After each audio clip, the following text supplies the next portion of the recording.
Russ Boris down at South by Southwest 2011 for WFUV. Sitting right here to my right, Jay Mascis. Hey, how's it going? It's going all right. How you doing? So. Oh, so afternoon at South by. It's been a little rough couple of days.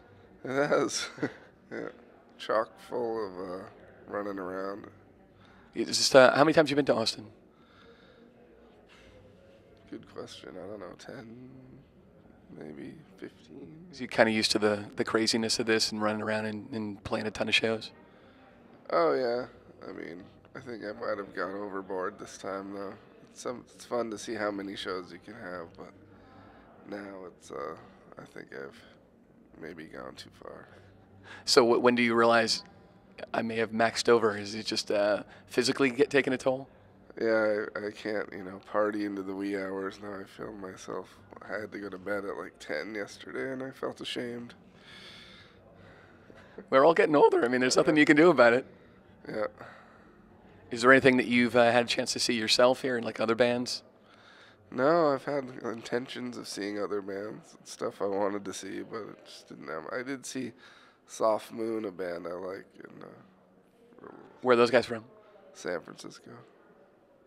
So basically, you find yourself in a place where you're playing a ton of shows and, being a part of the scene and everything, and kind of get bogged down in the craziness. But after a while, it's like, I need to take a little break for yourself. Yeah, I've missed everything good, I think. Well, you got a great new record out called Several Shades of Why, and it's interesting to me that you have a guy who's so pretty much heralded and revered for having a history of kind of making a lot of noise, not really making a lot of noise on this new record. So what was kind of the mindset in going into the recording? Just kind of make something that doesn't sound like everything else I've done. Just have some limitations, like the no drums and acoustic, just to see what would happen. I like a lot of acoustic music, and I've never done an album like that.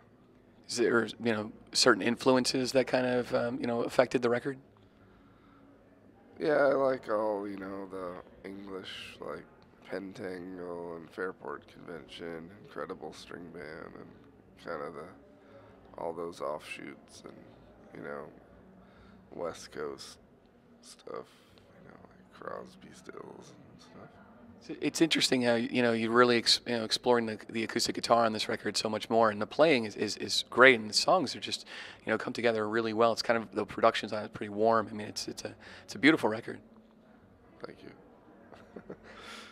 It's interesting, have the history of really being like that. Kind of the indie rock veteran is that sort of kind of a weird place to be in right now, and you're watching a lot of these newer bands out here, and you're kind of the guy who's been doing it so much longer. Yeah, it's definitely weird, It's just kind of what's happening now, and that there's so many bands because everyone can record and put their music on the internet. It's kind of so there's kind of a glut of bands. It's hard to wade through, I think. How do you see that, coming from the artist perspective, when there is that, that glut on the net, and it's as though almost everybody has a band? I mean, do you have advice for others to try how to break out somehow? I think, you just got to amuse yourself and hope that others are amused. Not exactly the easiest thing to do. Yeah. Well, thank you very much for a couple of minutes, Jay. Really do appreciate it. And have fun the rest of the time to South by, and great luck with the record. Thanks. Russ Boris down at South by Southwest for WFUV in New York.